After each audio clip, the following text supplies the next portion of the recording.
बिहार में भ्रष्टाचार का मुद्दा गरमाया हुआ है। चुनाव से पहले विपक्ष नीतीश सरकार की खामियों को ताबड़तोड़ तरीके से उजागर करने में जुटा हुआ है और अब आलम यह है कि नीतीश सरकार को अपने ही मंत्री से सफाई मांगनी पड़ गई। तो भ्रष्टाचार के किस आरोप में घिरी नीतीश सरकार और क्यों अपने ही मंत्री से मांगनी पड़ी सफाई, और क्या है पूरा मामला, जानने के लिए देखिए ये रिपोर्ट। बिहार में नीतीश सरकार पर भ्रष्टाचार के आरोप लग रहे हैं और अब मामला इतना आगे बढ़ गया है कि सरकार को अपने ही मंत्री से सफाई मांगनी पड़ रही है। जी हाँ, जेडीयू ने अपनी ही पार्टी के नेता और राज्य सरकार में मंत्री अशोक चौधरी से भ्रष्टाचार के आरोपों पर सफाई मांगी है।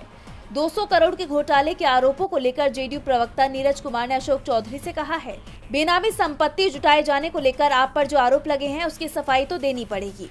किसी का भी सार्वजनिक जीवन लोक लाज से चलता है, ऐसा मुख्यमंत्री नीतीश कुमार भी कहते हैं। हम नीतीश कुमार के पार्टी के लोग हैं, हम पर कई आरोप लगे, लेकिन इस तरह का आरोप कभी नहीं लगाया गया। इसलिए अगर आरोप लगा है तो जिन पर आरोप लगा है उन्हें अपनी बात जरूर कहनी चाहिए। हमारी पार्टी की यही कार्यनीति रही है।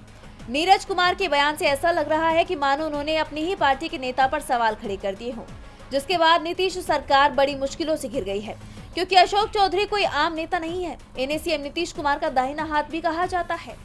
लेकिन जब जनसुराज पार्टी के प्रमुख प्रशांत किशोर ने उन पर 2 सालों में 200 करोड़ रुपए की बेनामी संपत्ति बटोरने के आरोप लगाए, प्रशांत किशोर ने अशोक चौधरी को लेकर कहा कि केवल पटना में ही उन्होंने 38 करोड़ की संपत्ति बना ली है। इस आदमी ने तो पूरे बिहार में भ्रष्टाचार का रिकॉर्ड बना दिया। इन आरोपों पर जेडीयू की तरफ से अपने मंत्री का बचाव करने की बजाय उनसे ही सफाई मांग ली गई, जिसके बाद सवाल ये उठ रहे हैं कि क्या नीतीश सरकार में भ्रष्टाचार इतना बढ़ गया है। इस वाकये ने नीतीश सरकार पर विपक्ष के आरोपों को बल दे दिया है और चुनाव से पहले जेडीयू और नीतीश कुमार के लिए बड़े नुकसान की वजह भी बन सकता है।